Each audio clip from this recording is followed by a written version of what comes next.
জ্যোতিষীর মতো অতস কাজ দিয়ে গ্রহ নক্ষত্রের বিচারের মতো সংবিধানের ধারা বিশ্লেষণ করে যারা আমাদেরকে আইন বুঝাতে আসেন তাদের জন্য আমার করুণা হয়। আমি বুঝি না এইসব ধারা উপধারা উল্লেখ করে কি বলতে চান আপনারা? জুলাইকে অস্বীকার করতে চান? কিছু হয়নি জুলাইয়ে? পাখি গান গাহিতেছে, বাতাস বহিতেছে, নির্বাচন হইতেছে, আমি এমপি হইতেছি, এরকম ব্যাপারটা ছিল?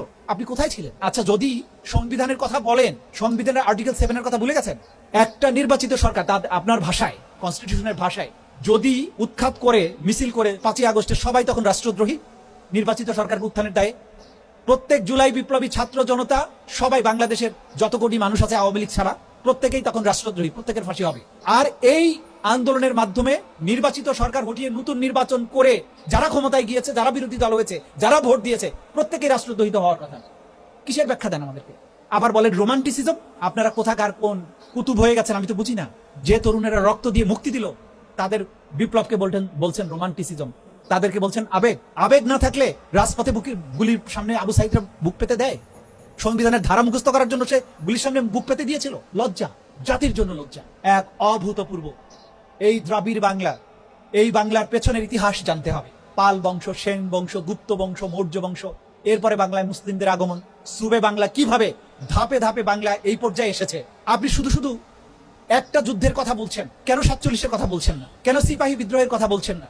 কেন পলাশির যুদ্ধের কথা বলছেন না? পলাশির যুদ্ধকে যদি আমি আমার ইতিহাস ধরি, তাহলে বাংলা, বিহার, উড়িষ্যা তো আমার থাকার কথা ছিল। তা আপনি শুধুমাত্র একটা যুদ্ধের কথা বলছেন। অতীতের গুলো তো অতীত, জুলাই হচ্ছে বর্তমান। আমরা বর্তমানে দাঁড়িয়ে আছি। অতীত আমার অনুপ্রেরণার উৎস। কখনোই 71-কে 24-এর মুখোমুখি দাঁড় করানো উচিত নয়। দুটাই আমার ইতিহাসের অমর অংশ। কিন্তু একটা অতীতে আমরা পেরিয়ে এসেছি, সেটার মধ্য দিয়ে একটা স্বাধীন ভূখণ্ড পেয়েছি, যদিও সেটা ছোট ভূখণ্ড। বাংলা, বিহার, উড়িষ্যা সহ তো আমাদের থাকার কথা ছিল। একটা পর্যায়ে এসেছি, কিন্তু সেটাকে ফাংশনাল করার জন্য আজকের বর্তমান হচ্ছে জুলাই। আমরা সেই বাস্তবতায় দাঁড়িয়ে রাষ্ট্রটাকে এক অনন্য উচ্চতায় নিতে চাই, যেখানে ফেসবুক পোস্ট ডিলিট করা নইলে পরে সমস্যা হবে। এই যে সংস্কৃতি ছিল 17 বছর, সেগুলো কি আমরা পার হয়ে আসিনি? এই যে ঐতিহ্য, আমি কথা বলছিলাম মধুর ক্যান্টিন, ঢাকা বিশ্ববিদ্যালয়ের ঐতিহ্য আছে বলে এখানে যত ঝুল বালি আছে, এগুলো তো আমার ঐতিহ্যের অংশ না। এগুলো মুছে ফেলতে হবে তো আমার। আজকে যে মধুর ক্যান্টিনের চেয়ার টেবিল দেখছি, এগুলো এখানে থাকার কথা নয়। এগুলো আধুনিক সাজে সজ্জিত হওয়া উচিত। 20 শতাব্দীর শেষের দিকে যাচ্ছি। দুনিয়ার ইউনিভার্সিটিগুলোতে দেখেন তারা কোন জায়গায় আছে। আমি এখনো 60-এর দশকের চেয়ার টেবিল নিয়ে গর্ব করছি, এটা আমার ঐতিহ্যের অংশ নয়। এই ঐতিহ্য অবশ্যই, কিন্তু এখন এটা আধুনিক হওয়ার সময় এসেছে। পেছনের কথা বলার আর সময় নেই। আমরা এই রাষ্ট্রকে দেখতে চাই ভয়হীন। কেউ গুম হয়ে যাবে না।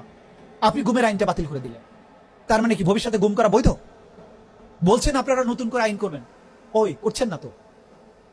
যে অন্তর্বর্তীকালীন সরকার যে আইনটা করেছিল, সেই আইনটা তো আজকে আপনাদের ক্যাবিনেটের 2 জন মন্ত্রী সেই সময় ওই ক্যাবিনেটের সদস্য ছিলেন, তারা মিলে করেছিলেন। তো তারা কেন, তারা আপনার দৃষ্টিতে যদি তারা ভুল করে থাকেন, তাদেরকে ক্যাবিনেট থেকে তাহলে চলে যাওয়া উচিত। তারা মিলেই তো এগুলো করেছিলেন, ভুলে গেলেন কেন?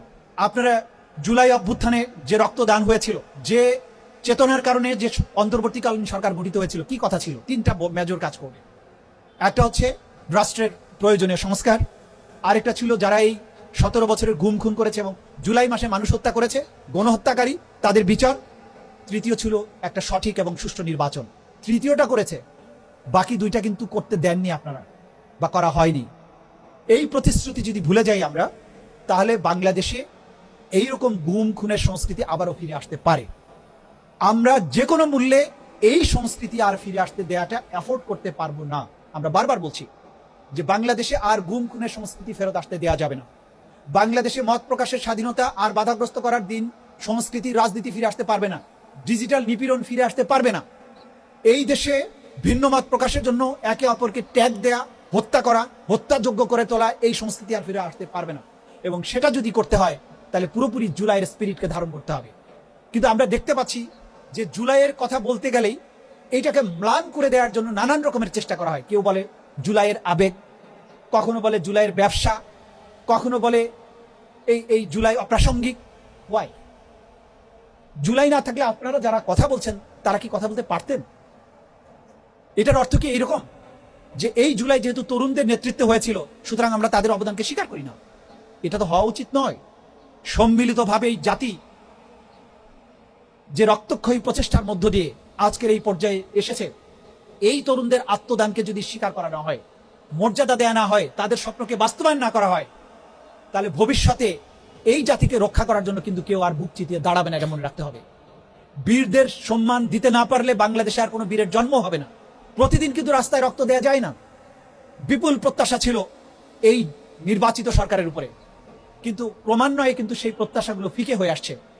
আমরা চাই না এই জুলাই বিপ্লবের মাধ্যমে যে সরকার ক্ষমতায় এসেছে তাদের বিরুদ্ধে আমাদের কোনো কথা বলতে হোক, সেটা সরকারি দল হোক বিরোধী দল হোক, আমরা তাদের বিরুদ্ধে কথা বলতে হোক এরকম দিন চাই না। কারণ এই সরকারটি একটা রক্তক্ষয়ী অভ্যুত্থানের প্রচেষ্টার মধ্য দিয়ে কিন্তু এসেছে। সুতরাং আমরা চাইব বাংলাদেশ সকল মানুষের জন্য বসবাসযোগ্য একটি বাংলাদেশ হোক, বাংলাদেশ নিপীড়ন এবং ভয়হীন একটি রাষ্ট্র হোক। বাংলাদেশে কোনো রাষ্ট্রীয় সংস্থা, পুলিশ বাহিনী হোক অন্য কোনো বাহিনী হোক, তার নাগরিকদের গুম করে গোপন কারাগারে আর কখনো বন্দী করার দুঃসাহস না দেখা। এমন কোন সরকার বাংলাদেশে না হোক যারা শুধুমাত্র ক্ষমতায় অধিষ্ঠিত থাকার অসৎ উদ্দেশ্যে জাতির তরুণ, জাতির নাগরিকদের বুকে নির্বিচার গুলি চালিয়ে জুলাইয়ের মতো হত্যাকাণ্ড করবে। এরকম দিন বাংলাদেশে আর কখনো ফিরে না আসুক, এটাই